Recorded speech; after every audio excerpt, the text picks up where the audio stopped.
Hi everyone, I'm Rita with Everything Homemade, and we are going to can beans today. Now you just saw us harvesting some calendula flowers, some horseradish, tarragon leaves, peppermint, dill, and garlic. And the jars aren't limited to these ingredients. So you can put hot peppers in, you can put cauliflower in, you could put chili peppers in. You can do whatever you want in your canning jars. I'm just using the ingredients that I have outside. So look at some cooking books or canning books, and if they call for other things, no big deal. It's up to you what goes into your jars and what flavor you want to have with your beans. So the first thing we need to do is process these beans to get them ready to go into our jars. So we have Grace here who's going to help us show how to process the beans, and then we have Meadow here. She's 23 months and she's going to kind of help, more like eat some of the beans. We have a cutting board and stuff set up for her. She's just learning, so we just get her involved however we can. And then we have Annika here who's also going to be helping us get the beans ready. So Grace, beans are pretty simple, aren't they? Yeah. So show them a bean. So you have the two sides, okay? They kind of need to be cut off. So show them how to do that. And you're just cutting the ends off. And you can even cut a little closer than that. Exactly. You're just taking up a little bit off, and we just put them to the side on the table. You could have a bowl here for them, no big deal. And what we're doing with our beans is we're actually going to cut them in about an inch size, because what I want to do is pack the jars. So I want to be able to have a really tight packed jar, therefore using less brine, and get as much as I can in a jar. So I want you to cut that into 3 pieces, Grace. Beautiful. So after she does that, she's going to throw it right into the bowl, and that's how simple it is to get the beans processed. Okay, so that's exactly what we're doing. And when you're working with younger children, you have lots of fun things happening. Oh, say, okay, Grace, show them one more time.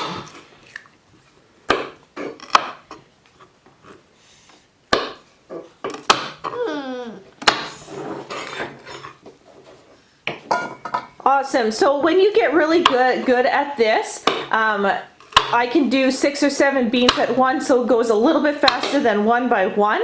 As the kids get older, they also increase the number that they do because they can have a bigger knife at the same time. So Annika is doing the exact same thing over here.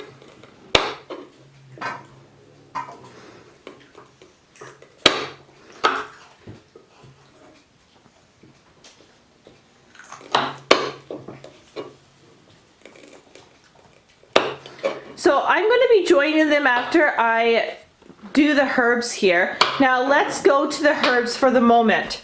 So we have some peppermint here that we're going to wash, and I'm going to take, because the stems are quite mature, I'm going to take the leaves off the stems. The garlic, or the dill, I'm just going to wash.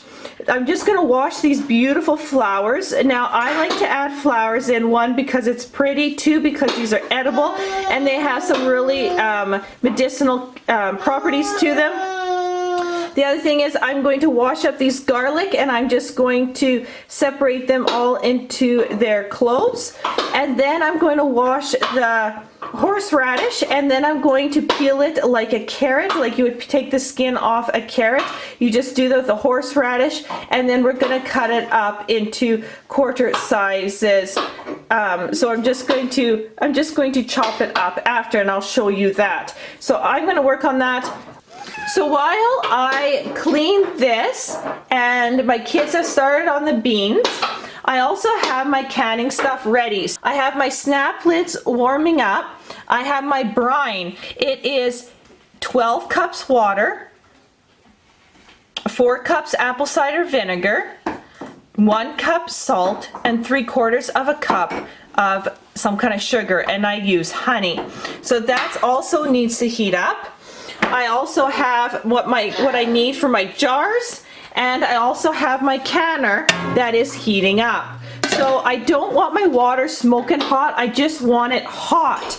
Just enough so when I put my jars in, there's not this huge temperature change.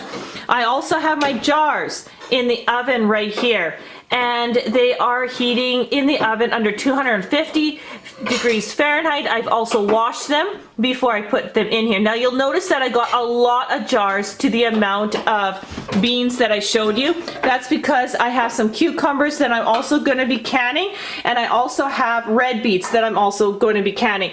And if you want to know how to can red beets, or if you want to know how to can carrots and cucumbers, I will post links to that right now so you know how to do that. Also, at the end of this video, there will be a link to the canning goodies folder that I have with all the canning videos that I've done.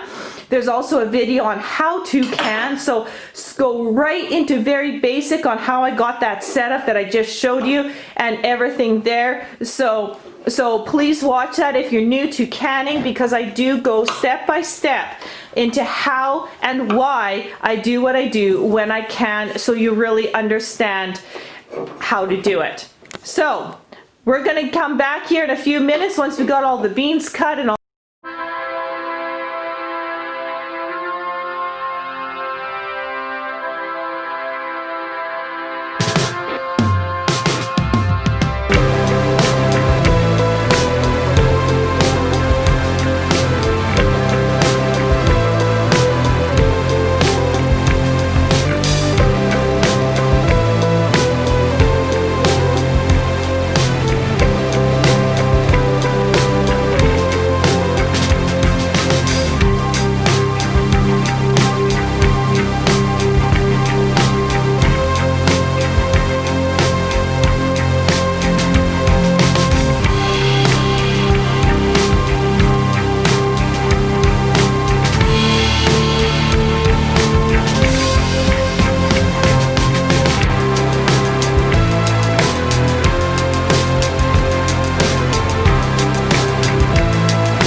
So the first thing we want to do in our jars is add the ingredients. So right now I'm going to add in 2 garlic.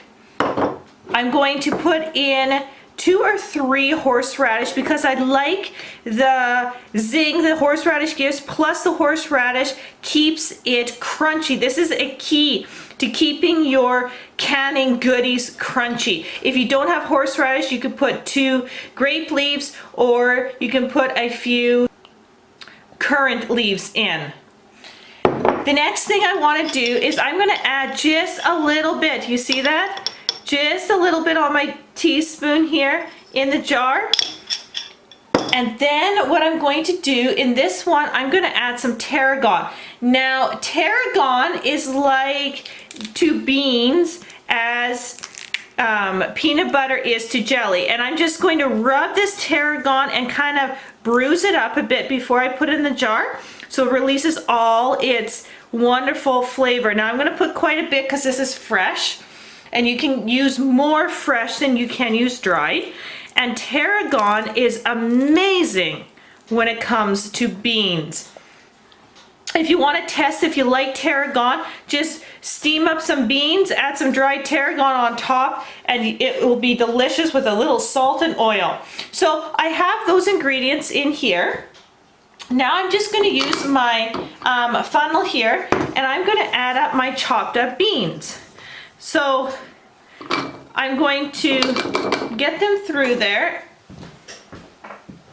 And then I'm going to use my wooden spoon and just kind of press them down a little bit more, fill in those empty spaces.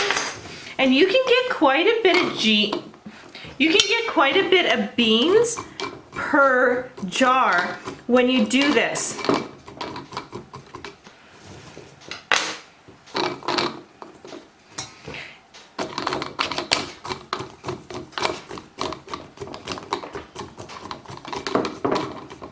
Now these jars are hot, and what I sometimes like to do with them is just take it and kind of just give it a little shake. See if I can move them around anymore. Other than that, they're pretty much packed in. And I like to pack them in, basically, this is like 1 inch here, basically to the beginning of the neck is a good spot. Then what I want to do is I take a couple of flowers and I shove them on top because I want the flavor of the flowers in the canning jar. So I'm going to put 2 flowers right here on top. That'll add some really nice flavor to it. It's kind of like, these flowers here are kind of like adding vanilla extract to your cookies. Your cookies could be totally fine without it, but they taste so much better with it, if you understand my analogy there. And that's exactly what these flowers are. You can totally eliminate it. I just like that little touch of flavor that it adds. So there's jar number 1. Now I'm going to do a different flavoring. So jar number 2 is going to start out just like the other one. A couple of garlic, 3 horseradish, but I'm going to make these dill. So I'm going to add in some dill here. And I use the stems and everything, the heads, the leaves, because they all got that nice dilly flavor. Now, if you don't have fresh dill, you can definitely use dry dill leaves. You can also use dill seed in here. You would want to use a teaspoon of dill seed if that's all you had. Okay, so I'm going to add in some dill at the bottom. And oh, for the fun of it, let's add a flower at the bottom there. And then again, we're going to add our beans.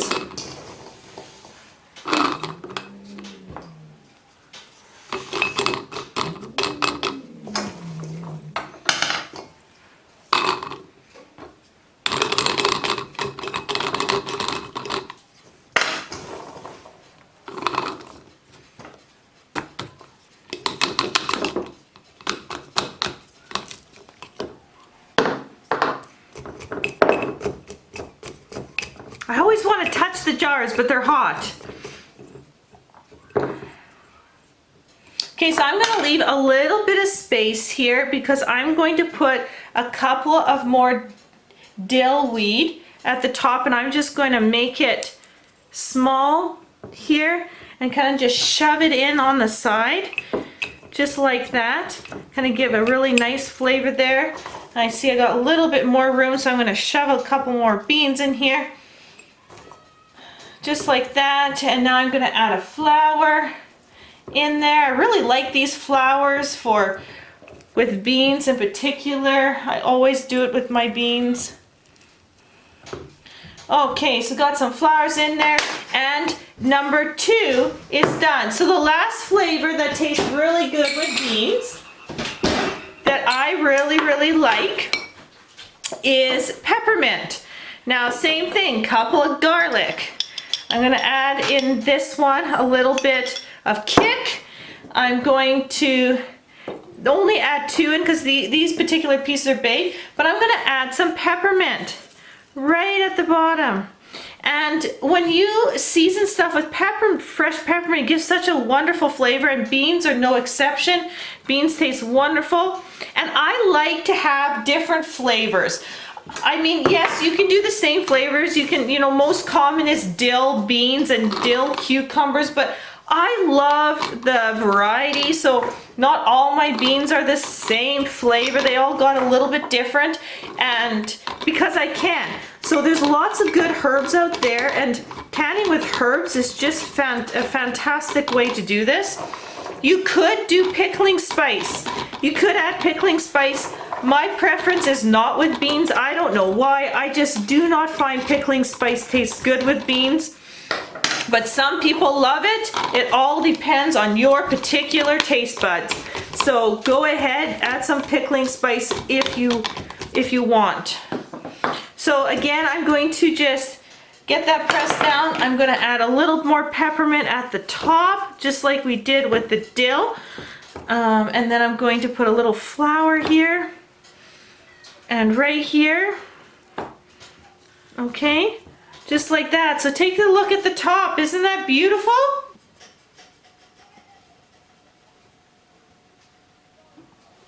So now the next step is to add brine into the jars. So let's go do that. So we got our jars beside our brine, and this brine is hot, very hot. So what I like to do is get my jars as close as possible with that same funnel on top.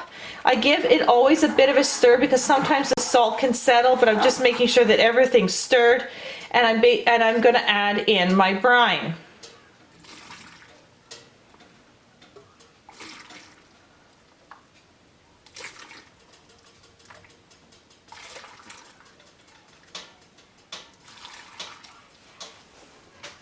Okay, so when I reach the top, I want to just take my wooden spoon once again, and I go through, kind of organize the beans and the flowers and the herbs, and you can see that the liquid has dropped because I'm basically freeing air pockets in my canning jar, and therefore just really getting a really tightly packed jar and making sure the brine is everywhere in the jar. Then I'm going to just simply I'm just going to simply add a little bit more liquid now. And now it's time to just make sure there's no drops on the top here.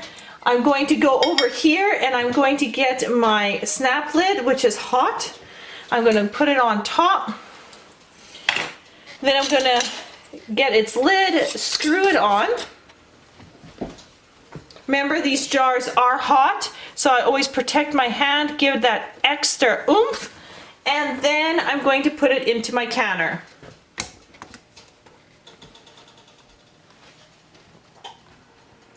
And into the canner it goes. So I'm going to do that again for the rest of these and get them into the canner.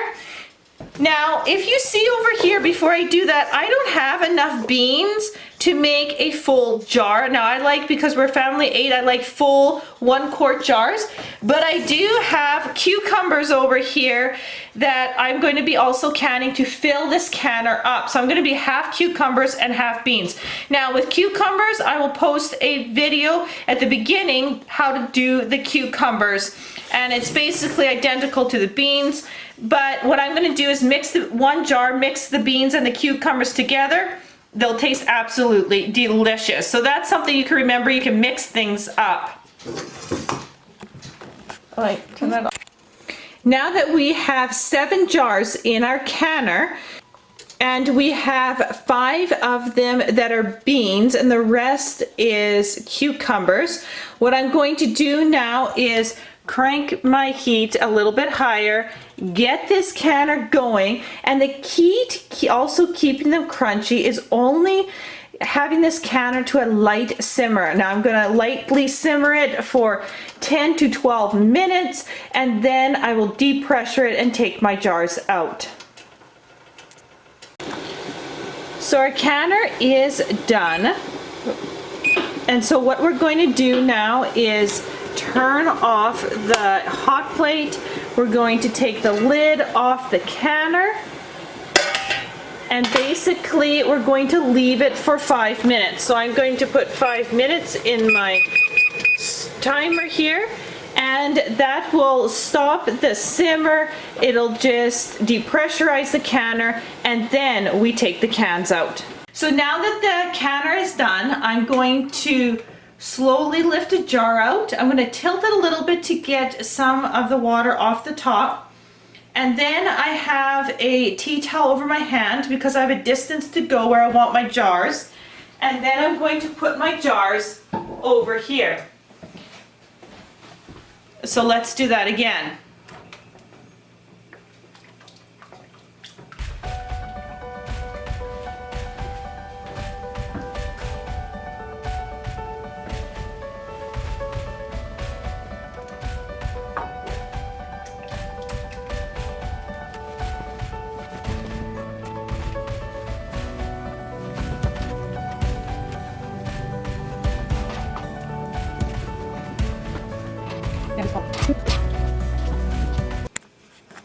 So now that the jars are here, what you want to do is leave it for 24 hours. You do not want to move them. Sometimes it takes 5 minutes for them to snap seal. Other times it can take up to 12 to 24 hours.